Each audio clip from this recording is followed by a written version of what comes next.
Magandang araw po mga ka-apple. So kapag ka nagtanim po tayo ng mga fruit trees gaya nito mga apples and other fruit trees na mga tropical and temperate fruit. So mostly sa mga fruit trees kailangan po ng mga pollination.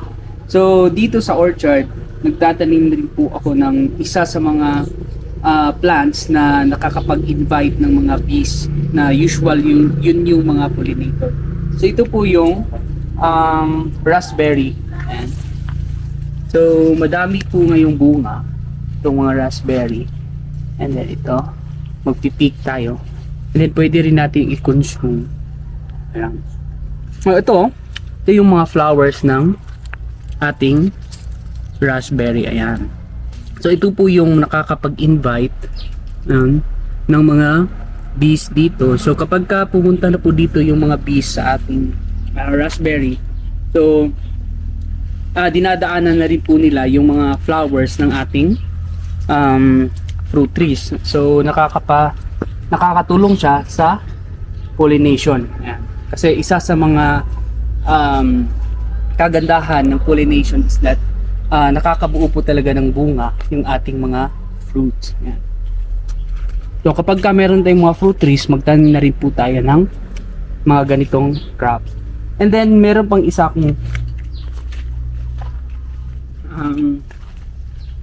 ito, isang shrub, ewan kung shrub ba ito.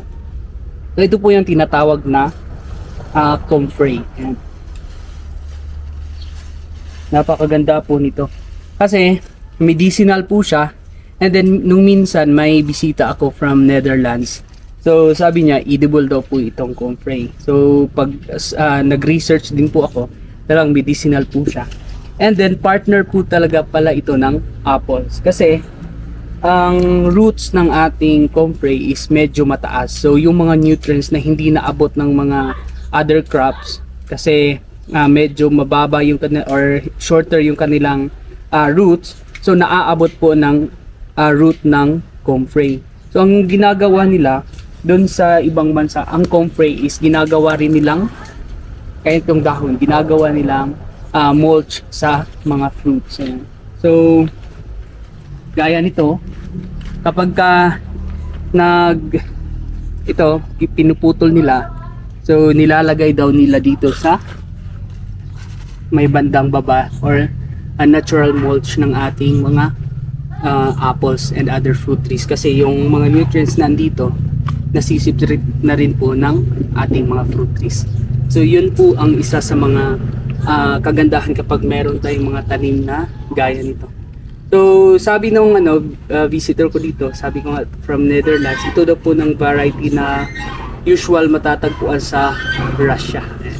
Pero matagal na pong may tanim dito mga ganitong comfrey kasi parang na-introduce yata ito sa Pilipinas noon. Ayan.